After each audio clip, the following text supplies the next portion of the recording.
Di sini saya akan menjelaskan mengenai konservasi. Konservasi adalah pemanfaatan sumber daya secara bijaksana untuk mempertahankan ketersediaannya secara berkesinambungan, sehingga para pengguna sumber daya dapat diatur dan dilindungi. Sejarah konservasi dimulai pada tahun 1947 dengan penunjukan Bali Barat sebagai suaka alam atas prakarsa Raja-Raja Bali itu sendiri.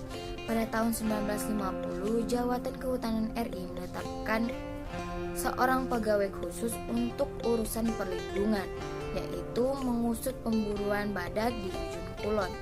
Pada tahun 1952, dibentuklah Lembaga Pengawetan Alam atau LPA.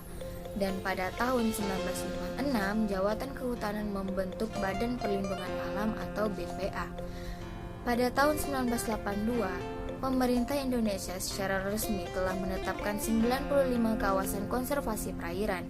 Namun, hampir semua kawasan konservasi tersebut ialah perluasan dari kawasan konservasi di darat. Jenis konservasi alam ada dua, yaitu kawasan suaka alam dan kawasan pelestarian alam. Kawasan suaka alam terdiri dari dua, cagar alam dan suaka marga satwa, sedangkan untuk kawasan pelestarian alam terdiri atas 4.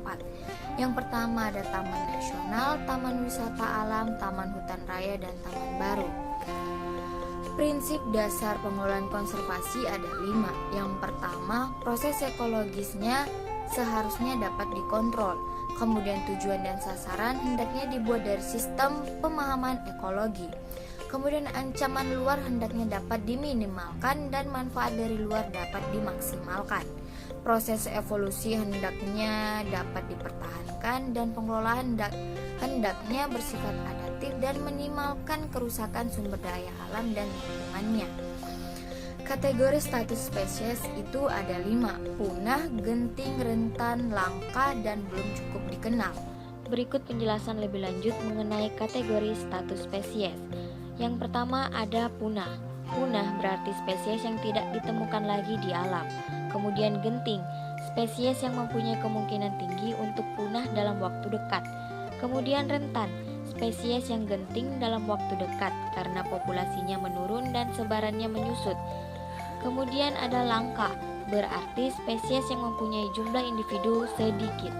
Kemudian belum cukup dikenal, berarti spesies yang kemungkinan untuk dimasukkan salah satu kategori konservasi, tapi tidak cukup banyak diketahui untuk dimasukkan ke salah satu kategori konservasi. Saat ini, sebanyak 25% perikanan dunia ditangkap secara berlebihan. Melalui Rencana Aksi Nasional Kementerian Kelautan dan Perikanan melakukan konservasi terhadap hewan-hewan yang punah bahkan langka.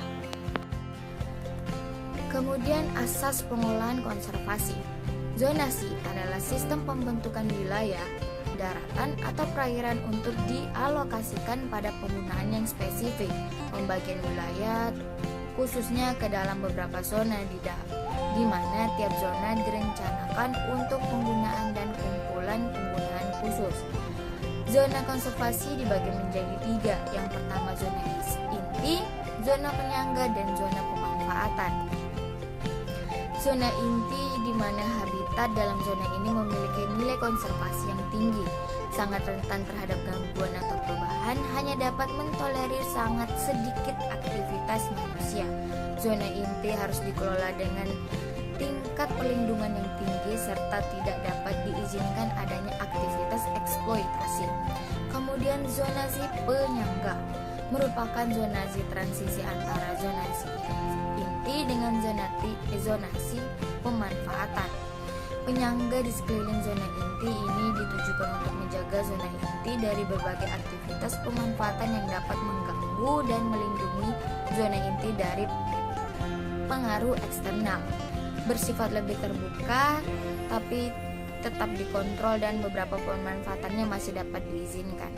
Sedangkan untuk zona pemanfaatan yaitu masih memiliki nilai konservasi tertentu tetapi dapat mentolerir berbagai tipe pemanfaatan oleh manusia dan layak bagi beragam kegiatan eksploitasi yang diizinkan dalam suatu kawasan konservasi. Perzonasian tersebut ditunjukkan untuk membatasi tipe-tipe habitat penting untuk pelindungan keanekaragaman hayati dan konservasi sumber daya ekonomi sebagaimana sasaran kawasan konservasi di wilayah pesisir. Kemudian ada konservasi genetik. Konservasi genetik adalah proses utama biodiversitas dan sangat penting untuk keberlangsungan populasi. Konservasi keragaman genetik merupakan aspek penting dari manajemen spesies yang terancam punah dan hampir punah. Dalam jangka pendek, rendahnya tingkat keragaman dapat menyebabkan depresi, perkawinan sedara, meningkatkan kemungkinan populasi musnah atau mengurangi kebugaran populasi. Dan untuk konservasi spesies, yaitu bertujuan untuk melindungi spesies yang terancam punah dan spesies yang berperan penting dalam rantai makanan. Pendekatan spesies juga dapat melindungi spesies yang berkontribusi menjaga stabilitas ekosistem dan regenerasi habitat. Kemudian konservasi di Indonesia. Kekayaan Indonesia akan keragaman hayati dengan komponen-komponen yang merupakan masa depan umat manusia sebagai sumber ketahanan pangan, kesehatan, dan bahkan energi. Dengan potensi ini, Indonesia wajib melakukan upaya konservasi beserta legislasi yang efektif untuk mengatasi laju kerusakan dan kehilangan keragaman hayati yang telah mencapai tingkat yang sangat mengkhawatirkan. Efektivitas pelaksanaan konservasi hanya dapat dicapai apabila disertai dengan kelengkapan hukum yang memadai. Saat ini kerangka hukum nasional konservasi keanekaragaman hayati berdasarkan pada Undang-Undang Nomor 5 Tahun 1990 yang mengadopsi World Conservation Strategy (IUCN) pada tahun 1980. Konservasi keanekaragaman hayati bertujuan untuk melindungi dan memanfaatkan sumber daya hayati baik di tingkat ekosistem, spesies maupun genetik.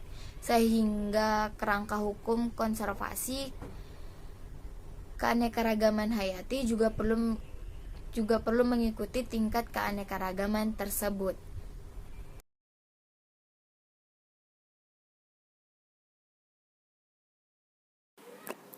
Kota Tarakan memiliki kawasan konservasi yang menjadi andalan bagi wisatawan lokal maupun mancanegara, yaitu kawasan konservasi mangrove dan bekantan, atau yang biasa disebut dengan KKMB, yang merupakan objek wisata edukasi. Terletak di tengah-tengah kota, tepatnya di Jalan Gajah Mada nomor 31, ancar-ancar dari Bandara Internasional Juanda ke arah Lingkas Ujung. KKMB Tarakan merupakan habitat bagi beragam jenis tumbuhan mangrove dan hewan, terutama adalah bekantan, yang menjadi maskot di Pulau Kalimantan. Selain sebagai tempat wisata, KKMB yang diresmikan pada tahun 2003 berfungsi sebagai paru-paru kota sekaligus sebagai benteng yang menjaga kota Tarakan dari abrasi laut. Kawasan seluas 22 hektar dilengkapi dengan berbagai fasilitas, yakni musola, toilet, ruang karantina, taman baca, kantin, dan toko-toko souvenir. KKMB merupakan tempat wisata yang edukatif di mana pengunjung bisa bermain sambil belajar. KKMB juga bisa digunakan sebagai laboratorium alam dan tempat penelitian flora dan fauna.